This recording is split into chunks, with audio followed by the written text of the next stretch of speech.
aside, some of the new stuff Frontiers tries out, like the self-contained cyberspace levels within its open worlds, are fantastic ways to pack as much Sonic goodness as possible into one package, while others, especially combat, are uninteresting experiments gone wrong. Still, I largely enjoyed my time running around in Frontiers, making it feel like a promising first attempt at what could be a bright new era. Alright, so we're going to be talking about Sonic Frontiers. Obviously, if you don't know me, my name is Destroying Sanity. Alright, so one thing I do have to mention, oh crap, I think I got a delay on that. One thing I do got to mention is, obviously, I don't take no IGN freaking review seriously. I never do. I've always thought it was ridiculous. So the fact that they're giving it a 7 has pretty much made people very excited for some odd reason. I don't understand why, since once again I don't take IGN serious, but we're gonna go through the comments because that's something we'll do.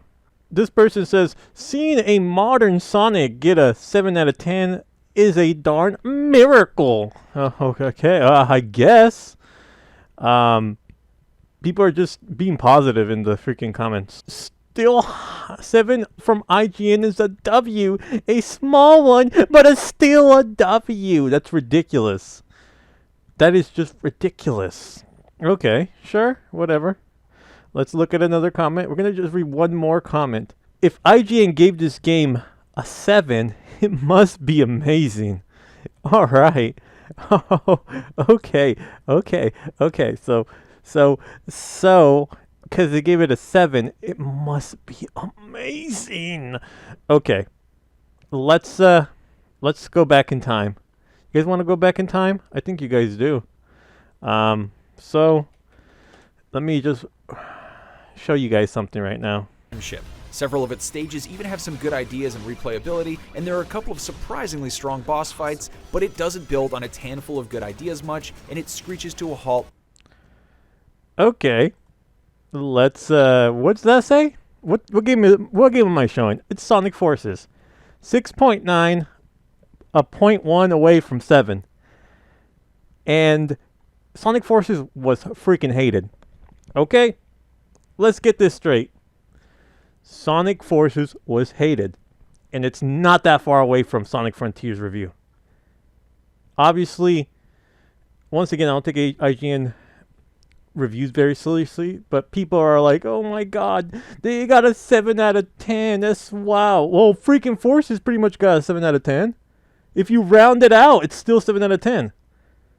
I don't understand it. Sonic Forces, once Sonic Forces goes out to the public, it's probably going to get bashed like Sonic Frontiers. Did I say Forces?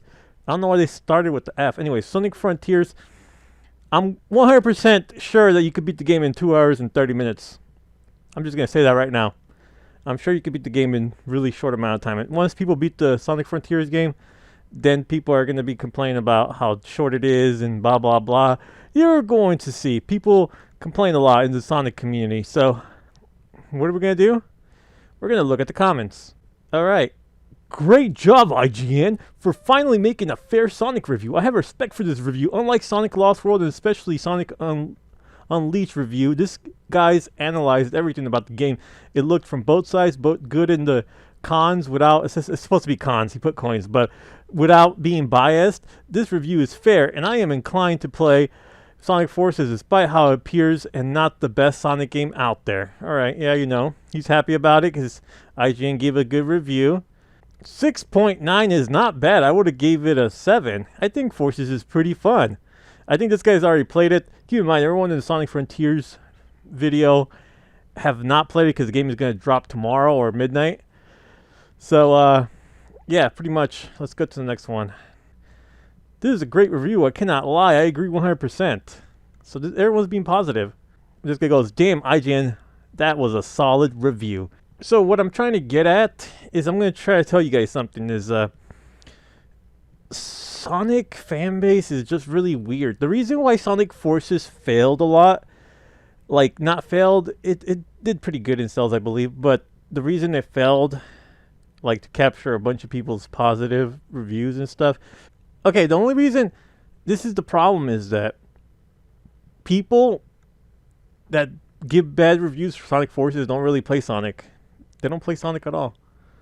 They constantly don't play Sonic. They play them only when they're coming out because they know that there's a big fan base out there, a really big fan base for Sonic. You got from ages from like young to like old. You got just a vast majority of freaking ages. So a lot of famous YouTubers and Twitch people decide to play the game and then they give it a bad review and complain about it. One of the biggest things that people complain about is that the game is short.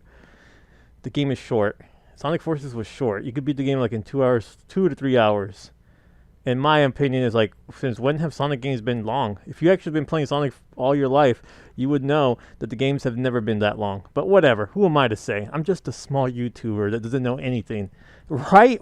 Anyways, I'm out. I gotta go. I really just gotta go right now. Because that's what I do, you know? I'm not going to play Sonic Frontiers, by the way. I'll probably play it in a couple of months. I'm not going to pay full retail for that. Sorry, no offense to Sega.